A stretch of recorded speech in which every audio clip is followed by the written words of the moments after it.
This special SalemNews.com report is sponsored by Pioneer Pacific College.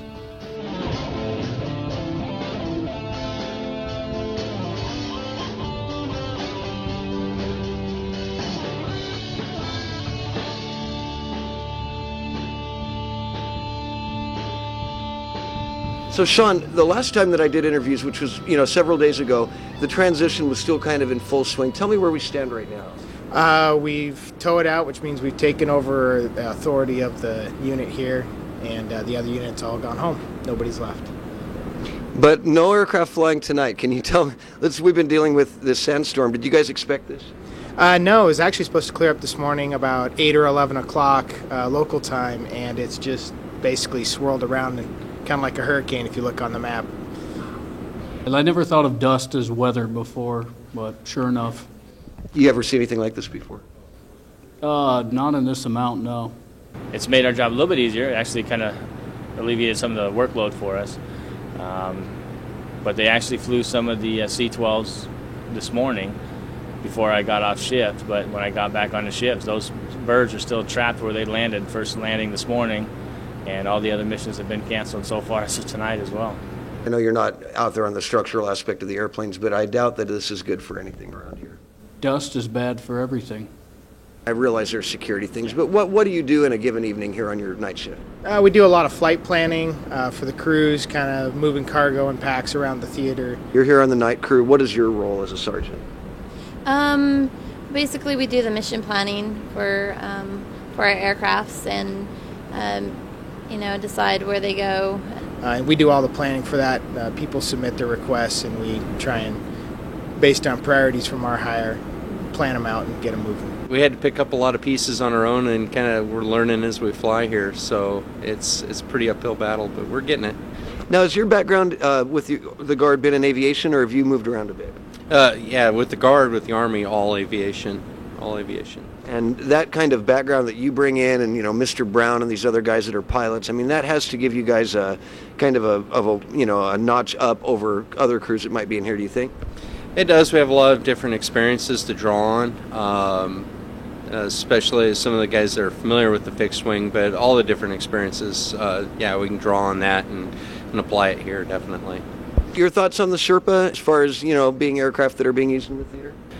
The Sherpa, it's definitely getting put to a lot of work and a lot of good use, moving a lot of supplies around the country and everything. It's kind of a neat, old-looking aircraft. Sometimes I think it might just fall out of the sky, but if I was a fixed-wing pilot, I think I would enjoy it just because it's kind of an unusual aircraft. Sherpa's a versatile aircraft, isn't it? Yes, it is. It's been around for a long time, and it's still doing its job. It was supposed to be decommissioned decades ago, but it's still here doing its job. Yeah, Sherpa is actually very important. It does a lot of the blood, troop, bullet movement around the whole theater, so it's very important.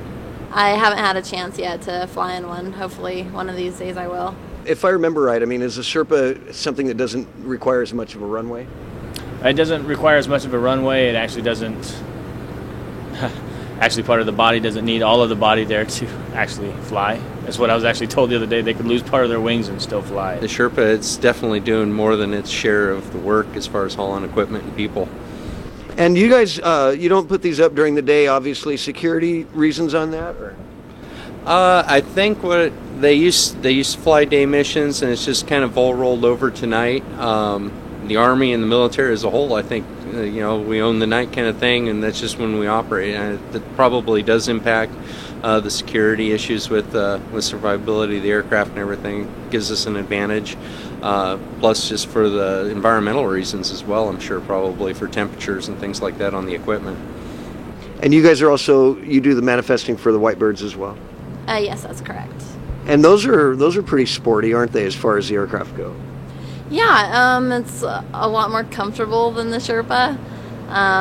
You actually feel like you're riding on just a regular aircraft, and just a bit smaller. Fast. Yes.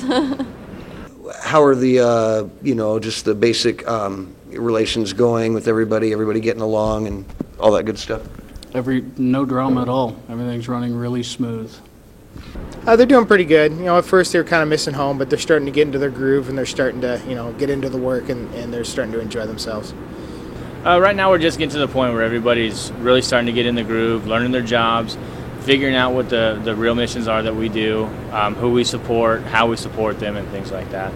I feel like I'm getting closer to a lot of people, getting to know people for who they are.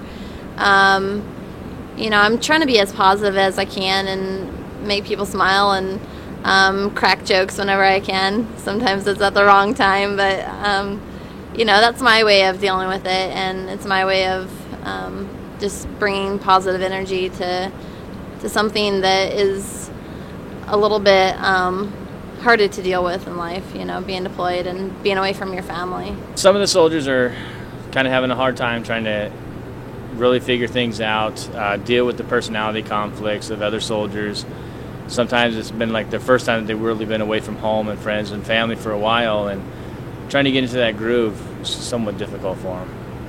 Yeah, we work with a lot of different people from different countries, some people that don't even really know our language, but I just like to treat them, how I would, not necessarily a friend, because you can't really befriend everybody. You don't really know who to trust, but the people that they have working here around the Thunderdome, a great group of people. So, but yeah, you encounter a lot of different cultures, and I like to accept people for who they are.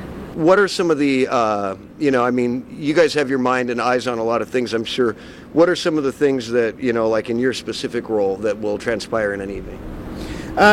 For me, in my specific role as a battle captain, it's a lot of customer service. People calling with questions, comments, and I kind of field those and let those that I'm supervising continue doing the work while I answer the questions and help people out, try and put out fires that are, some people get upset that they got canceled and they want to know why. So it's kind of my job to field those and just manage the people. A lot of high-tech stuff. I know you probably don't want to get into it too much, but how does that aid your whole operation over here? It actually helps vastly with the flight following systems that we use, all the different chat systems from all the airfields around Iraq. It's pretty good. It's some of the stuff I've never used before, never seen, so it's pretty amazing. What are some of the things that you do in your average night here that aren't classified that you can tell me about? Shuffling papers, typing. That's about it. Anything you wanted to kind of get out for the story or anything that I'm not asking? Just basically that, people remember that there is a war out here, but it doesn't, a lot of people don't agree with it. But there is good being done here, and I think just seeing it from this side makes it a whole lot clearer. The mission definitely changed several years back and became a lot more expansive, I think, than anyone was really foreseeing. And, for whatever reason that we're here now, and that can't be changed. It's definitely, the end goal is a good goal, and the freedom and security of the Iraqi people, and we need to have the grit to see it through, and I think they want it too. There's a lot of internal issues and everything, but we're here and we got this job to do now, and that's the job we have. And if we don't do it today, Afghanistan in the 80s and things like that have shown us time and again that if we don't see it through, it comes back around, and it's just, we're here and we got to do it now. Sometimes it confuses me on, exactly what we're doing, but, there is a mission out here, so I gotta Stay with it. Yeah, stay with it. Is this your first deployment, or have you been deployed before? This is my first deployment. Is this your first deployment? No, it's not. Tell me what your others were, and tell me how this compares. Actually, I was in Afghanistan from 2006, 2007 with the 41st IBCT, and it's quite a bit different. So again, your impressions on Balad so far? It's like a hotel. This place is great. Your thoughts on Balad as a base to be, at for the next several months? Compared to the rest of the theater, it's a vacation home. It really is. When our biggest complaint is when are we getting internet in our room, you really can't complain too much. It's very secure, very sequestered here. We're very fortunate. There's a lot of people here in the country that don't have the amenities and just the seemingly sound mind when you close your eyes at night and go to sleep, you know, that you're not going to have to be running out doing anything in the middle of that. So we're very fortunate for where we're assigned here and everything. And it's too bad everyone can't live under these kind of circumstances here. What do you think people need to know about this, you know, the whole mission and, you know, the work that you guys are doing over here that they're not necessarily maybe getting off the Portland stations? I can't think of anything. It's a very important mission, but it's kind of like a bus route or taxi route. It's just another job. Is there anything you want to get out, though, that I'm not asking, important that's on your mind that you want people to know back home, anything like that? No, I think everything's going pretty well. I mean, for the most part, I'd say everybody's having a real good attitude while we're over here. So you were telling me that there's somebody really special that you wanted to give a greeting to. Go for it. Yes, my daughter, Araya. She's back at home, and both me and her father are here in Balad. So she's doing very, very well. And my aunt is taking care of her, and she's very special to me. So I hope to come home safe. Did you have anything on your mind that you kind of were hoping to get out or express or share with people that maybe I'm not getting to? Other than just hi, back home, and we're all here, and I think everyone's doing pretty good. Anything you want people to know back in the States? Hello, hi Mom, hi Dad. That's about it. You want to say something to her? Yeah, just that I love you, Araya, and I miss you. And one of these days, I guess you'll understand why I had to leave. The security of the base is actually pretty tight. They actually brought in some more security forces from the Air Force, and they've actually tightened down security even more so than what it was when we first got here. The security's really good. They've got a whole bunch of systems in place that they're doing their job and keeping us safe. Definitely don't need to worry too much about us. We're pretty safe here and doing a lot of working hard. Threats from outside are significantly lower than in the past, just due to the climate of the country itself and the job that the men and women are doing out there. Like the mortar attacks and everything else, they've lessened down quite a bit, but there's still enough of them out there. You just don't really hear too many of them too close to the inside of the housing areas.